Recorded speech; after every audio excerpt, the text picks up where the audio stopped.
Hello guys, hello Air signs, Gemini, Libra, and Aquarius. This is for the next 3 days. Tingnan natin kung anong messages, vibration, gabay, energy para sa lahat ng air signs, Gemini, Libra, and Aquarius. I hope na makaresonate ka dito. Please connect your intuition sa lahat ng baraha na lumalabas dito sa aking reading. And please like, share, and subscribe kung bago ka. And kung matagal ka na, please comment down below and share the videos, guys. Okay? Like nyo din. Okay. Nakikita ko sir dito na dalawa yung baraha dito. So, it's either ikaw yan or ikaw yan. Kasi contradicting siya. Etong isa na to, sinasabi sa'yo, Aquarius, Gemini, and Libra, na kinakailangan mo daw na magbakasyon. Kinakailangan mo daw mag-relax. Mag-relax, magbakasyon, and mag-adventure. Ito naman, sinasabi na kailangan mong magtrabaho, kailangan mong hanapin yung abundance, kailangan mong hanapin yung pera. So, alin ka ba dyan? Comment down below if you resonated. Kasi dalawa yan eh.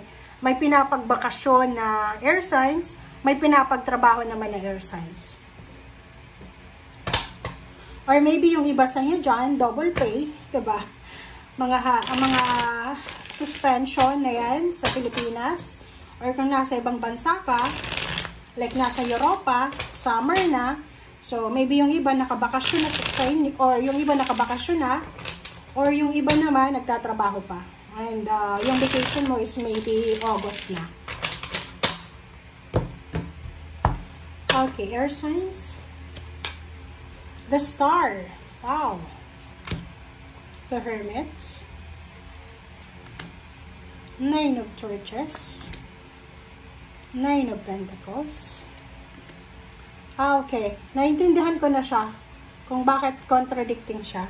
Okay guys. So, dito sinasabi na meron sa inyo air signs na sobrang masipag. Sobrang sipag nyo eh. Yung parang nasa ilalim mo dito is Prince of Pentacles and the Lovers. Sobrang sipag mo eh. Nine of Torches, kahit pagod na pagod ka na, sige lang, trabaho lang. Kasi gusto mong makaipon ng pera, gusto mong magkaroon ng maraming pera, parang ganun. Parang meron kang minamanifest na pangarap, goal sa buhay na within this year, meron kang makukuha. Nakikita ko sa'yo dito yung Nine of Torches. So, if you are tired, kung pagod ka sa 3 days na to, magpahinga ka and take vacation, relax. Pero kung hindi ka naman pagod, sinasabi ng baraha, kung gusto mong makuha yung Nine of Pentacles, kasi yung Nine of Pentacles is financial success yan eh. Financial success, financial freedom, find a way to abundance. So parang sinasabi na hanapin mo, maghanap ka ng pera, maghanap ka ng extra income, maghanap ka ng extra source of money. Sinasabi sa iba sa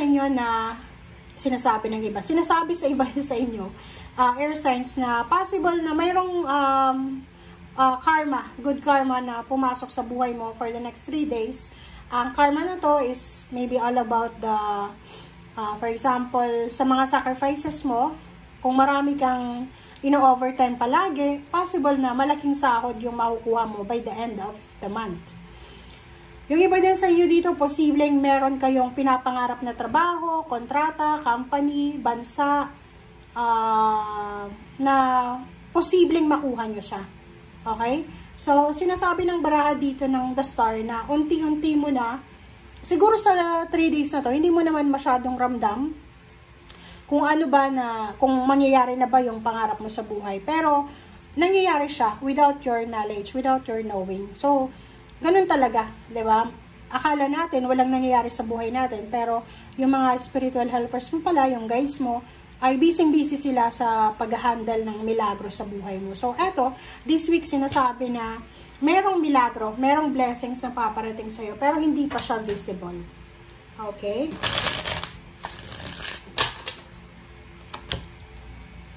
Okay. Wow. Okay, yun. Nakikita ko sa'yo dito, there's a transformation. Okay? Eight of Swords, kung nasa stagnant situation ka, yung iba sa inyo unemployed, di ba? Kung may unemployed dito, possible na makatanggap kayo ng kontrata, or yung iba sa inyo na masyadong nahihirapan na sa pag-a-apply ng trabaho, marami kang utang, marami ka ng mga kompromiso, financial, nakikita ko sa'yo dito na makakaalis ka na. There's a confirmation kasi may Death card and Eight of Swords. So, magta-transform, magbabago yung takbo ng iyong buhay. Magkakaroon ka ng choice and options. Maybe for the past few days, past few months and years, yung parang nagsisettle ka lang sa kung ano yung available. But now, sinasabi ng barahan na bibigyan ka ng pagkakataon ng universe para makaalis, magkaroon ng freedom, makaalis ka dyan sa stagnant mong sitwasyon, sa entrapped na sitwasyon. And sinasabi na magkakaroon ka ng, kumbaga, pag-asa. And simula sa 3 days na to, mararamdaman mo na lahat pala ng pinagdadaanan natin may rason. So, maraming realization ka na marirealize sa 3 days na to. And sinasabi ng barahan na kung pagod ka, magpahinga ka. Okay? If you are tired, parang feeling mo exhausted ka na, magpahinga ka. And yung iba naman sa inyo dito, maybe may mga financial problems or mga issue kayo sa buhay. Yun nga, ang daming utang, maraming dapat na isettle.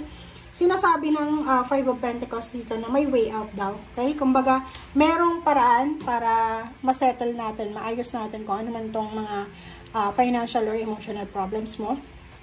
Nakikita ko, pwedeng meron din na mag-e-end ng contract. So, merong mag-e-end ng contract, pero mayroong magsisimula.